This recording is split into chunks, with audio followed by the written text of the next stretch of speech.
하나님의 말씀은 요한복음에서 보겠습니다. 요한복음 1장 14절 한 구절 말씀만 보겠습니다. 요한복음 1장 14절 다 같이 한 목소리로 읽겠습니다. 시작. 말씀이 육신이 되어 우리 가운데 거하심에 우리가 그의 영광을 보니 아버지의 독생자의 영광이요 은혜와 진리가 충만하더라. 아멘. 자, 기도하겠습니다. 하나님 아버지, 종이 말씀 들고 섰습니다. 주께서 친히 말씀하여 주옵시고 이 말씀이 성도들에게 용기되고 격려될 뿐만 아니라 순종하게 너라고 다짐되어질 수 있는 말씀 되게 하여 주옵소서. 종의 모습 온전히 감추어 주시고 하나님의 영광의 빛으로만 나타내 보이시옵소서. 예수님 이름으로 기도하옵나이다. 아멘. 대강절을 맞이해서 오늘과 다음 주는 대강절 설교를 하고요. 그리고 성탄주의를 맞이하도록 하겠습니다. 성경을 읽고 대할 때 믿음을 가지고 읽고 대해야 됩니다. 믿음 없이 성경을 읽고 이해할 수가 없기 때문에 그렇습니다. 만약에 믿음 없이 성경을 읽고 대한다면 성경은 한낱 선을 말씀하고 있기 때문에 교훈서요, 역사를 말하고 있기 때문에 역사서요, 기적을 보이고 있기 때문에 판타지 소설에 불과할 것입니다. 반드시 우리가 성경을 대한다, 이 성경을 통하여 하나님의 말씀을 듣는다 했을 때는 믿음으로 받고 믿음으로 대하는 것이 중요하다는 것입니다. 자, 그렇다면 믿음은 어떻게 해서 생겨나는가? 성경은 우리에게 말씀해 주고 있습니다. 로마서 10장 17절 말씀 보면 그러므로 믿음은 들음에서 나며 들음은 그리스도의 말씀으로 말미암았느니라. 믿음은 들음에서 나며 그 들음은 그리스도의 말씀이라고 하는 것입니다. 그래서 예수님도 요한복음 5장 24절에서 분명히 이렇게 말씀하고 계십니다. 내가 진실로 진실로 너희에게 이르노니 내 말을 듣고 또 나 보내신 이를 믿는 자는 영생을 얻었고 심판에 이르지 아니하나니 사망에서 생명으로 옮겼느니라. 듣는 것과 믿는 것을 아주 중요시 여기고 있는 것을 보아 알 수가 있습니다. 여러분, 듣는 것과 믿는 것은 정비례합니다. 믿음은 듣는 것으로부터 시작이 됩니다. 한번 생각해 보시지요. 지난 2000년 기독교 역사 가운데 수없이 많은 그리스도인들이 있었습니다. 심지어는 이 말씀에 목숨을 걸고 순교하는 사람들까지 있었습니다. 자, 그렇다면 그들은 어떻게 해서 생겨났습니까? 그리고 오늘 예수님을 믿는 저와 여러분은 또 어떻게 해서 생겨났고 이 자리에 앉아 계십니까? 하나님의 말씀을 듣고 그 들음으로 말미암아 믿음이 생겼기 때문 아니겠습니까? 성도 여러분이요, 어떻게 보면 복음이라고 하는 것은 간단합니다. 그냥 듣는 것을 믿으면 되는 겁니다. 그런데 왜 그렇게 사람들은 따지는지 계산하는지 반항하는지 그리고 주저하는지 모르겠습니다. 예를 들어서 자녀가 말귀를 알아들을 나이가 됐어요. 이때 부모가 자녀에게 말합니다. 내가 너를 낳았다, 내가 너를 키웠다, 너는 내 자녀다, 이렇게 말을 합니다. 그런데 자녀가 이렇게 대꾸합니다. 나는 못 믿겠는데요. 당신이 나를 낳았다는 증거는 무엇입니까? 당신이 무슨 자격으로 나를 자녀라고 하십니까? 라고 하면 이 얼마나 슬픈 일이냐고요. 자, 그런데 이 슬픈 일이 오늘날 벌어지고 있습니다. 하나님의 형상으로 지음받은 인간들이 하나님을 저버리고 있습니다. 하나님의 형상으로 지음받은 사람들이 하나님의 뜻대로 행하지 아니하고 자기 멋대로 죄를 지으며 죄와 못하며 살고 있는 시대가 오늘날 저와 여러분이 살고 있는 이 시대 아니겠습니까? 얼마나 많은 사람들이 하나님을 떠나 사냔 말이에요. 성도 여러분이요, 하나님의 말씀이 내 귀에 들릴 때 따지면 안 됩니다. 계산하면 안 믿어집니다. 반항하면 구원에 이르지 못합니다. 추저하면 마귀가 틈탑니다. 그러므로 하나님의 말씀이 내 귀에 들리면 아멘으로 반응하시면 됩니다. 그 아멘이 무엇입니까? 내가 믿습니다 라고 하는 고백이잖아요. 아멘, 내가 믿습니다. 그 말에 전적으로 동의합니다. 이 말 아니겠습니까? 목사인 저도요, 날마다 수시로 체크하는 게 있습니다. 내가 하나님의 말씀을 제대로 듣고 있는가? 이 하나님의 말씀에 대한 거부감이 일어나지 않는가? 그래서 날마다 끊임없이 수시로 잘 들으려고 합니다. 주보를 받으셨겠지만 오늘 주보가 좀 모자랄 것 같은데요. 이 주보 목사 이야기에도 썼습니다만 제 지난 주간에 몸이 좀 많이 아팠어요. 아니, 아프기 시작을 하는 초기였습니다. 순간 겁이 덜컥 나더라고요. 왜냐하면 주보에도 써놨습니다만 김 목사는 아프면 안 되는 목사거든요. 저는 아프면 안 돼요. 우리 성도들은 이해하시죠? 네, 저는 아파서도 안 되는 목사예요. 아프면 안 돼요. 근데 몸이 좀 안 좋아지더라고요. 근데 이내 하나님이 그날 새벽 아침에 말씀을 주시더라고요. 시편 29편 11절 말씀, 여호와께서 자기 백성에게 힘을 주신다. 여호와께서 자기 백성에게 힘을 주신다. 이 말씀을 받는 제가 얼마나 힘이 드든지요. 그래서 말짱해졌습니다. 할렐루야. 성도 여러분, 사람이 육체적으로 병이 들면 본인은 물론이고 주변의 가족들, 사람들까지 힘들어집니다. 맞지요? 마찬가지입니다. 영적으로 병든 사람이 있습니다. 영적으로 병든 사람은 어떤 사람이냐면 하나님의 말씀을 거부하는 사람이 영적으로 병든 사람입니다. 때문에 이런 영적으로 병든 사람이 교회 안에 있으면 그 교회에 속한 주변 성도들이 힘들어진다는 사실입니다.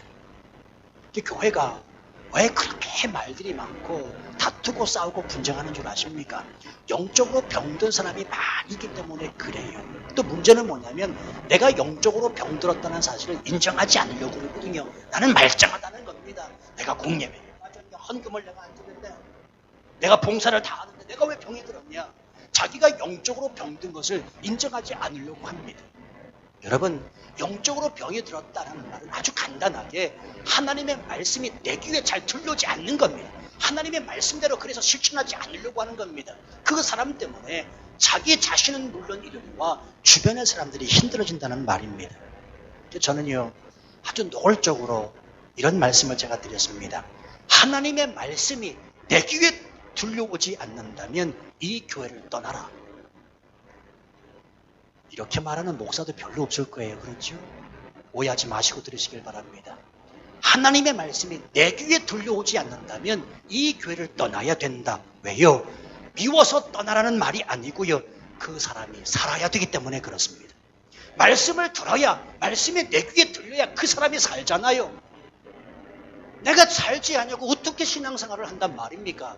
영적으로 병이 드는 상태를 인정하지 못하고 어떻게 신앙생활을 해요? 자기뿐만 아니라 주변 사람들도 다 힘들게 하는데. 지난 수요일에 말씀을 드렸습니다만 치앙마이에 한인교회가 앞으로 2개 정도 더 생긴대요. 복음이에요? 아니에요? 말씀을 못하세요 이렇게. 한인교회가 2개 더 생긴대요. 지금 공식적으로 5개가 있거든요. 저희 교회를 포함해서. 근데 앞으로 치앙마이에 2개가 더 생긴대요. 제가 그 얘기 딱 듣자마자 복음으로 받았습니다. 왠줄 아십니까? 사람들 살려야 되거든요. 사람마다 좋아하는 반찬이 다 틀리듯이 내게 들려지는 말씀은 사람마다 다 달라집니다. 한 번은 정말 여러분들이 너무나 잘 알고 계시는 이름만 들어도 아 그분이라고 생각하실 아주 유명한 목사님의 설교를 제가 듣고 있었습니다. 근데 제 아내가 옆에서 제게 그래요. 자기는 그 목사님 징징거리는 스타일이 마음에 안 든다는 거예요. 누군 줄 아십니까? 징징거리는 스타일이 마음에 안 든대요. 사실 그분 굉장히 유명하신 분이거든요. 제가 그랬습니다. 아니 당신 이분이 어떤 목사님인 줄 알고 그런 말을 하냐고. 그럼 당신은 누구 설교가 가장 듣기 좋으냐 그랬더니 김성국 목사 설교가 가장 좋대.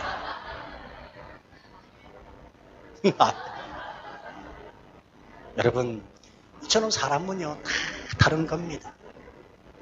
김성국 목사 설교를 좋아하는 분도 계시지만 또 그 말씀이 안 들려지는 경우도 있어요. 아주 유명한 목사님, 정말 잘 나가는 인기 스타 목사님의 그 설교 말씀을 좋아하는 사람도 대다수지만 내게 안 맞는 사람도 있다는 말입니다. 저는 그래서 한국의 교회가 그렇게 많다라고 생각을 합니다. 이런 의미에서 저는 이 땅의 한인교회가 두 개가 아니라 세 개, 네 개가 생겨도 좋다고 보는 거예요. 왜냐하면 사람들에게 들려지는 하나님의 말씀이 이 땅 치앙마이에 살면서 병들고 죽어가는 영혼들을 치유하고 살려야 되기 때문에 그렇습니다. 한 말씀 더 드릴게요. 제가 이런 이야기를 이렇게 드리잖아요. 그러면 그냥 순수하게 받으시면 좋은데 꼭 이렇게 생각하시고 말씀하시는 분이 계십니다. 목사님은 그렇게 설교에 대해서 자신만만하시네요. 그렇게 이야기를 하세요. 여러분, 제가 설교에 대해서 자신만만하기 때문에 말씀이 이 귀에 들려오지 않으면, 말씀이 내 귀에 들려오지 않으면 이 귀를 떠나줘 좋다라고 말씀드리는 건가요? 아닙니다. 자신만만하기 때문이 아니라 이 말씀을 드리는 이유는 그 한 영혼이 살아야 되기 때문에 그렇다는 말입니다. 저는 하나님의 섭리를 믿고 있기 때문에 이 말씀을 자신 있게 드려요. 왜냐하면 교회는 김성국 목사가 이끄는 게 아니라 하나님이 이끄시거든요.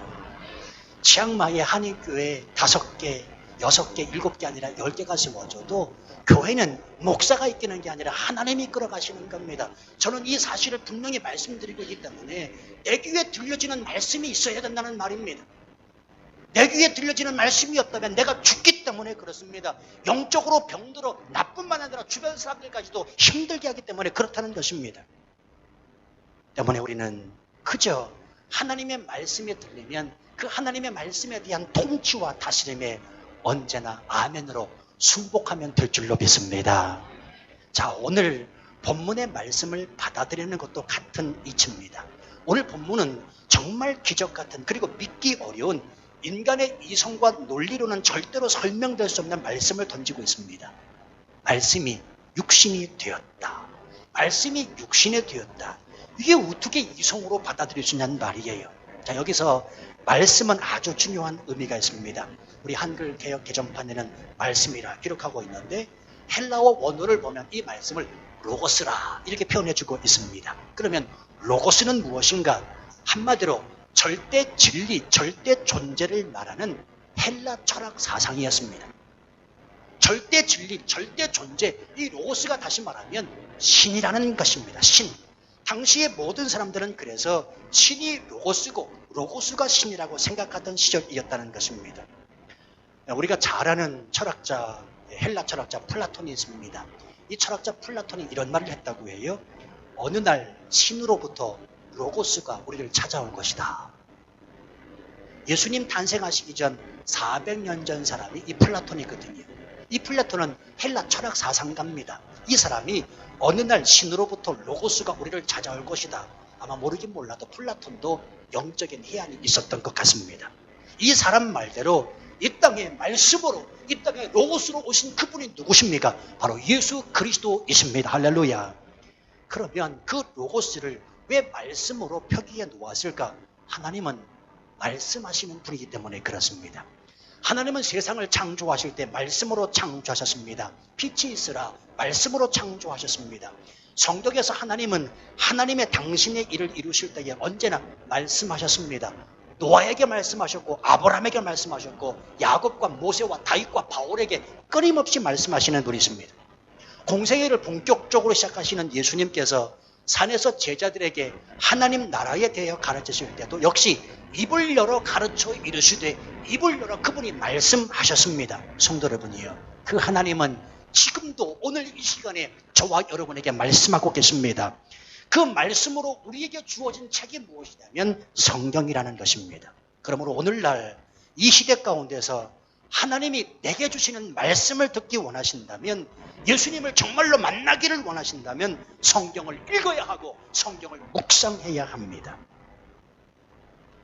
어떤 분들이 자꾸 그렇게 말씀하세요. 하나님, 아니 목사님, 하나님 계셔요? 나 정말 하나님 만나고 싶거든요. 그럼 제가 점검하는 게 있어요. 성경을 얼마나 읽으십니까? 읽지도 않아요. 또 읽어도 믿음으로 받으라고, 믿음으로 읽어야 된다고 그렇게 말하면서도 자꾸 계산하고 따진단 말이에요. 그러니 믿어질 리가 없지요. 성경은 믿음으로 받아야 됩니다. 그 믿음은 누가 주십니까? 내가 믿음 갖기를 원해서 믿음이 되어지는 게 아니라 성령 하나님을 철저하게 의지해야 됩니다. 그럼 성령 하나님을 철저하게 의지하려면 어떻게 해야 됩니까? 겸손해야지요. 여러분 이제 조금 이렇게 막 원리들이 이렇게 잡혀 나가시나요? 결국 믿음이 생기지 않는 건 내가 교만해서예요. 교만한 사람은 절대로 믿음을 가질 수 없습니다. 하나님 앞에 온 우주 만물을 창조하신 창조주 하나님이십니다. 그 앞에 겸손해야 될 사람이 난데 내 이성을 가지고 옳다 그러다 아니다 잘못됐다 라고 따지고 있으니 계산하고 있으니 믿음이 생길 리가 없지요. 중요한 사실은 그런데 그 로고스가 육신이 되었다. 오늘 성경이 말씀하고 있습니다. 이 말을 바꾸어 말하면 말씀이신 하나님이 인간이 되셨다라는 말씀입니다. 여러분 엄청나지 않습니까? 하나님이 인간이 되셨다. 이것을 가리켜서 인카네이션 성육신이라고 말합니다. 자, 우리가 이제 다다음 주면 성탄 주일로 지키게 되는데요. 이 성탄의 의미는 제가 성탄절 절기만 말씀을 드립니다. 두 가지 의미가 있습니다. 첫 번째는 예수 그리스도의 나심이요. 두 번째는 예수 그리스도의 오심입니다. 나심이란 동정녀의 몸에서 성령으로 잉태되어 탄생하셨다. 이것이 나심이고요. 예수님의 오심은 성육신을 가리키는 말입니다. 근데 여러분 여기서 우리가 한 가지 분명히 짚고 넘어가야 될 것이 있습니다. 오늘날 성탄은 그리스도의 나심에 초점을 맞추고 있습니까? 오심에 초점을 맞추고 있습니까? 나심에만 초점을 맞추고 있습니다. 그래서 해피 버스데이, 아기 예수 해피 버스데이 그걸로 끝입니다. 축하 노래만 하면 끝납니다. 그래서 사람들은 그날 하루 즐기고 먹습니다. 세상의 모든 사람들은 오직 크리스마스 거기에 집중되어 있습니다. 예수 그리스도가 나셨다 거기에만 집중되고 있습니다. 성도 여러분 사단이 얼마나 교묘한지요. 사단은 사람들을 예수 그리스도의 오심에는 전혀 관심 없게 만들어버렸습니다. 예수 그리스도께서 이 땅에 오신 성육신 그 오심에 대한 사실은 망각시키고 있다는 사실입니다. 그러므로 나심도 중요하지만 오심이 더 중요하다는 사실을 우린 잊지 않아야 됩니다. 성도 여러분이요, 대강절은 이 예수 그리스도 오심에 대하여 감사하고 감격하는 절기 아니겠습니까?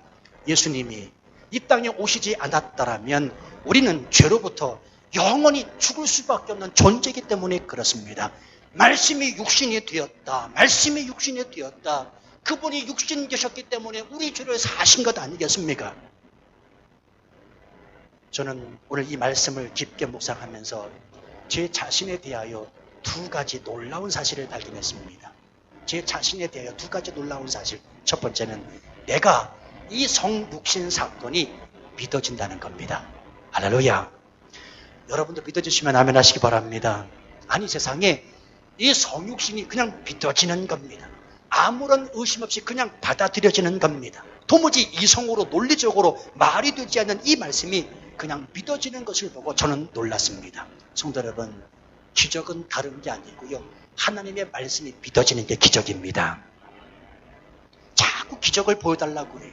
안전뱅이가 일어나고 소경이 눈을 뜨는 게 기적입니까? 아니요. 지금 여러분이 그 자리에 앉아 계신 것도 기적입니다. 그렇잖아요. 따지고 보면 내가 어떻게 예수님을 믿었습니까?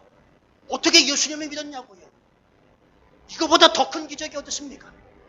하나님의 말씀이 믿어지다니. 저도 깜짝 놀랐어요. 이 성육신의 사건이 아무런 의심 없이 그냥 받아치게 되는 겁니다. 그래서 제 자신에 대해 첫 번째 놀랐고요. 두 번째입니다. 제 자신에 대해 놀란 건 그런데 이 성육신 사건을 내가 아무런 감동 없이 믿고 있다는 사실에 놀랐습니다. 아무런 감동도 없고 감격 없이 그냥 믿어지는 겁니다. 성도 여러분, 하나님이 인간이 되셨습니다.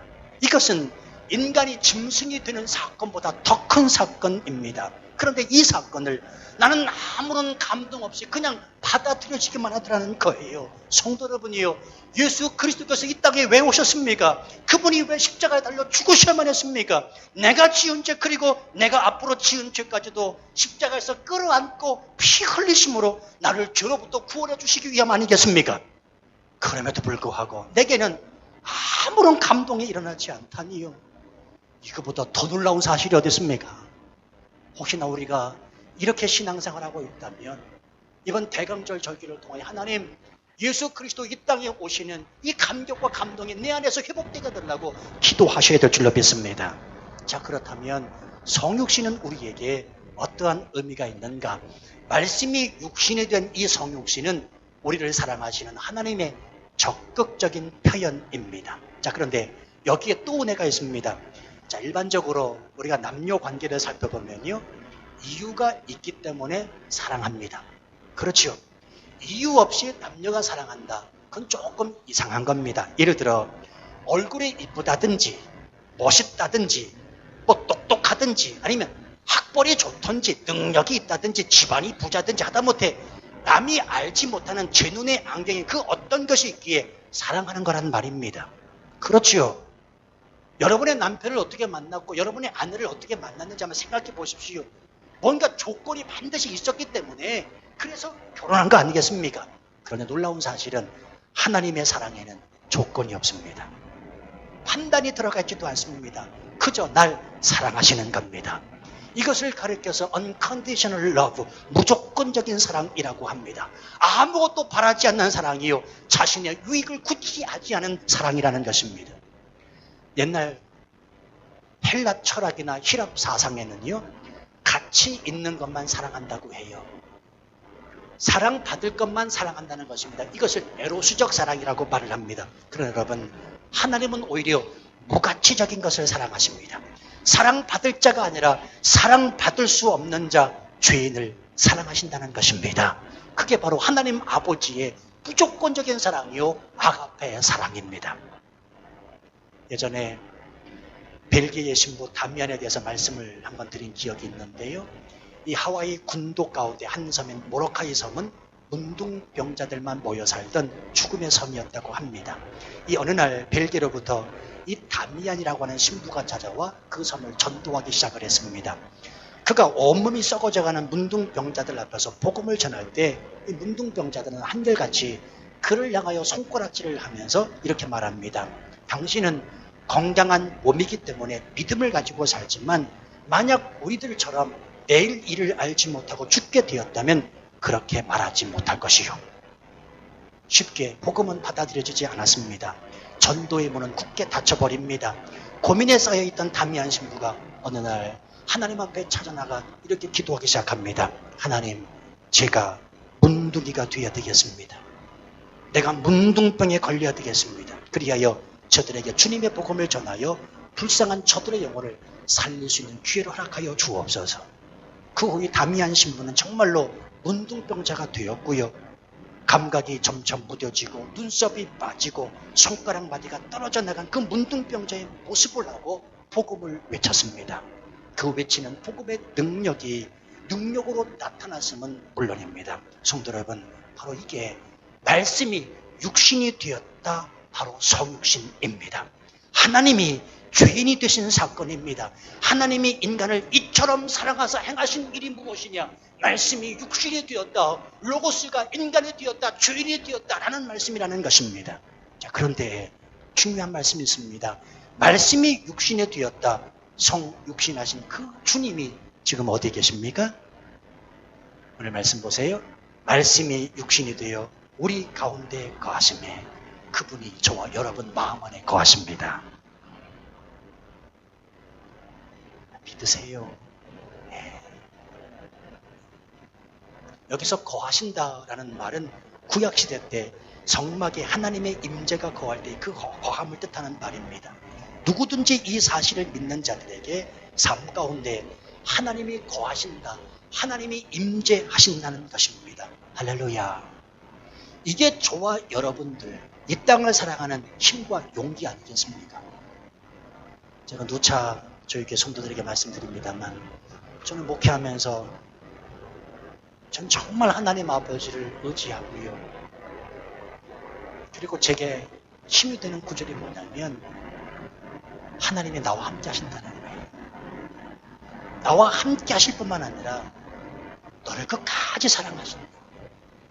저는 이거 붙잡고 목회하고 있습니다. 만약에 하나님께서 제게 이 말씀이 없었더라면 저 벌써 목회 다 손 놓고 돌아갔을 거예요. 하나님이 끊임없이 말씀하세요. 힘들고 지치고 어려울 때마다 내가 너와 함께 하겠다. 함께 할 뿐만 아니라 내가 너를 사랑한다. 이게 제게 힘이라니까요. 원래 성육신하신 그 예수 그리스도, 하나님이신 그분이 이 땅에 죄인으로 오셨는데 말씀이 육신이 되었다. 말씀이 육신이 되어 어디에 계십니까? 그분이 우리 가운데 이 말씀을 믿는 자들에게 거하신다고 말씀하고 있으니 이게 힘이요, 우리에게 용기가 되어야 되지 않겠습니까? 그러므로 이 분명한 말씀이 우리에게 힘과 용기가 된다면 이 성육신 사건을 믿음으로 고백하는 사람은 다음에 두 가지 특징이 나타나야 됩니다.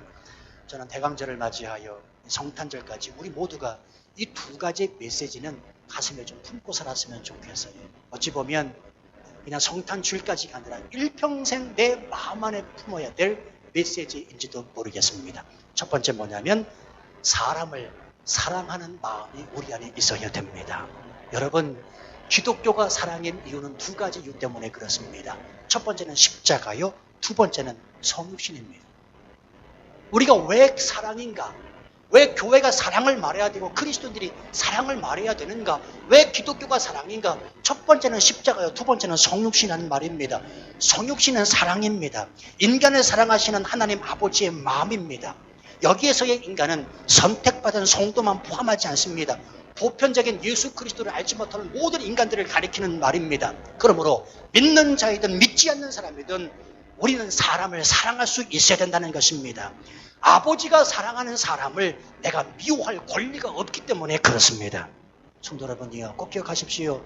당신이 정말로 그리스도인이라면, 그리고 예수 그리스도의 이 성육신 사건을 믿음으로 고백하는 성도가 맞다면, 그리고 치앙마이 중학교의 교인이라면 사람을 절대로 미워해서는 안 됩니다. 사람을 사랑하십시오. 근데요, 살다 보면 사람이 미울 때가 있어요. 남편이 밉고 아내가 밉고 자식이 미워질 때가 있습니다. 시어머니, 시누이가 미워질 때가 있고 교회 성도가 미워질 때가 있고 교회 목사가 미워질 때가 있습니다. 자, 그럼 바로 그때 무슨 말씀을 생각하라고요? 말씀이 육신이 된 이 성육신의 사건을 떠올리셔야 됩니다. 성육신은 나를 향한 하나님의 사랑이라니까요. 사실 솔직히 말씀을 드리면 목사로서 늘 하나님 앞에서 엎드려 기도하면서 하루에도 12번씩 씨름하는 것이 있습니다. 그게 뭐냐면 사람 사랑이 안 돼요. 아십니까? 여기서 있는 김 목사는 사랑을 외치면서 참 사랑이 많은 목사라는 착각하지 마십시오. 저도 사랑이 안 돼요. 사랑이 안 되기 때문에 엎드릴 때마다 하루에도 12번씩 씨름하는 게 뭐냐면 하나님이요, 사람 사랑하게 하옵소서, 사람 사랑하게 하옵소서. 제가 미워하는 사람 있게요, 없게요? 제가 미워하는 사람 있게요, 없게요? 답은 알려드리지 않습니다. 저도 이것 때문에 씨름한다고요. 여러분, 사람 사랑하는 것 결코 쉽지 않습니다. 그러나 잊지 마셔야 됩니다. 쉬운 일이 아니고 다른 사람이 못하는 일이기 때문에 목사가 해야 할 일이라고 생각하는 겁니다. 쉬운 일이 아니고 세상에 믿지 않는 사람들이 하지 못하는 일이기 때문에 그리스도인들이 실천해야 하는 일이 바로 사람을 사랑하는 일임을 잊으시면 안 됩니다. 아니, 왜 똑같이 행동하려고 그러세요? 예? 세상의 사람들은 이 법칙을 몰라서 사랑하지 못한다 해도 우린 알잖아요. 말씀이 육신이 되었다. 이 성육신의 사랑을 안다면 사랑해야지요. 왜 세상 사람들과 똑같이 행동하시려고 하십니까? 적어도 노력은 한번 해보셔야죠. 씨름은 해보셔야지요. 기억하십시오. 예수 그리스도의 성육신 사건이 내게 뼈저리고 감동이 되고 실감이 되게 만드는 방법은 사람을 사랑하는 마음에서부터 출발합니다. 저는 성탄절이 한 해의 끝자락에 있는 이유가 뭘까 생각해 봤습니다. 여러분, 성탄절이 12월 25일이 예수님 2000년 전에 정말 탄생한 날입니까? 아니잖아요. 모르잖아요. 동방 종교에는 1월 둘째 주에 성탄절을 보낸다고요. 12월 25일이 예수님이 정확히 이 땅에 오신 날 아니에요. 자, 그럼에도 불구하고 우리가 그날을 성탄절로 기억하는데 이 성탄절이 한 해의 끝자락에 있는 이유가 뭘까 생각해 봤습니다. 그냥 제 생각이에요. 그 한 해를 풀고 가라고 하는 하나님 아버지의 뜻이 있는 것 같더라고요. 한 해 동안 사람끼리 상처 주고 상처받았다면, 그래서 한 해의 끝자락까지 마음에 서로 불편한 관계에 있었다면 풀고 가라는 것입니다. 풀고 가야 됩니다. 그 풀 수 있는 방법이 무엇이냐? 그것은 말씀이 육신이 되어, 말씀이 육신이 되어 이 성육신을 기억하는 것입니다. 이 말씀에 순종하는 자 복을 받을지어다. 이러니까 또 아멘을 크게 하시네요. 정말 순종해 주세요. 한 해 풀고 가야 됩니다. 아니, 이 조그마한 공동체 안에 관계가 껄끄럽다면 그 얼마나 불편합니까? 그렇잖아요. 풀고 가야지요. 푸셔야 돼요. 반드시 푸셔야 돼요. 올해는 송구 영신 예배도 없습니다. 그렇죠? 12월 30일 금요기도회 때 성찬식하고 한 해 마무리할 거예요. 그때까지 푸셔야 돼요. 반드시 푸셔야 됩니다. 자, 두 번째, 이 성육신의 사건을 믿음으로 고백하는 사람의 특징 두 번째는 사람 속에 있어야 됩니다. 자, 이 성육신은 하나님이 인간 속으로 들어오신 사건이라고 말씀을 드렸습니다. 이것은 하나님이 인간과 함께 하신다는 표징입니다. 자, 그렇다면 여러분, 예수를 믿는 나 또한 사람 속에 있어야 됩니다. 치앙마이에 있는 어떤 사람들은요, 자꾸만 사람들을 피해서 혼자만의 아성을 구축하려고 합니다. 자기만의 성을 쌓습니다. 급기야 끼리끼리를 만들고 영역을 만들고 분파를 조성합니다. 그래서는 안 됩니다. 어떤 분은 심지어 난 한국 사람들 안 만나겠다는, 아니, 한국 사람이 한국 사람을 안 만나면 누구를 만나겠다는 거예요? 태국 사람을 만난다고 하면 외국 사람을 만난다고 하는데, 이야, 그것도 가능한가 봐요. 그죠? 난 이해가 안 돼요. 아니, 한국 사람이 한국 사람 만나야지. 태국 사람 만나고 외국 사람 만나면 패스포트 바꿔야 되지 않습니까? 자기는 한국 사람 안 만나겠다는 거예요. 자꾸 자기만의 성을 쌓으려고 합니다. 그래서는 안 됩니다. 하나님이 인간 속으로 들어오신 이 성육신의 사건은 따뜻함입니다. 피스메이커입니다. 때문에 우리 그리스도인들도 사람 속에 있어야 됩니다. 그 사람들 속에서 따뜻한 사람들이 되어야 되고 피스메이커가 되어야 되고 빛이 되어야 된다는 사실입니다. 바로 그때 우리가 하나님의 영광을 목도할 수 있기 때문에 그렇습니다. 오늘 말씀 보세요.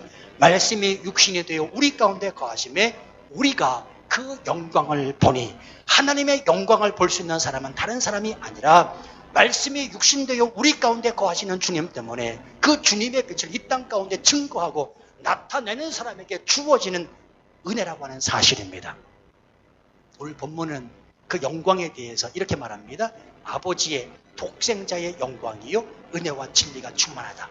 말씀이 육신이 되어 우리 가운데 거하시는 예수 그리스도의 영광이요 은혜와 진리가 충만한 예수 그리스도의 영광이라는 말씀입니다. 사랑하는 성도 여러분, 이 시간 우리 안에 거하시는 이 예수 그리스도의 영광을 목도하실 수 있게 되기를 바랍니다. 은혜와 진리 되신 예수 그리스도로 충만하시기를 바랍니다.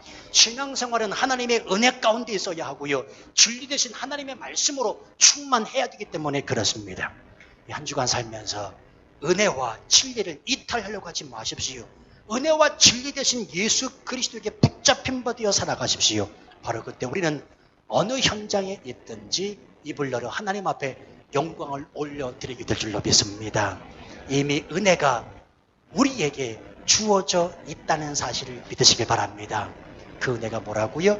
말씀이 육신이 되어 우리 가운데 거하심에, 말씀이 육신이 되어 우리 가운데 거하심에, 이게 바로 하나님 아버지의 그 크신 은혜입니다.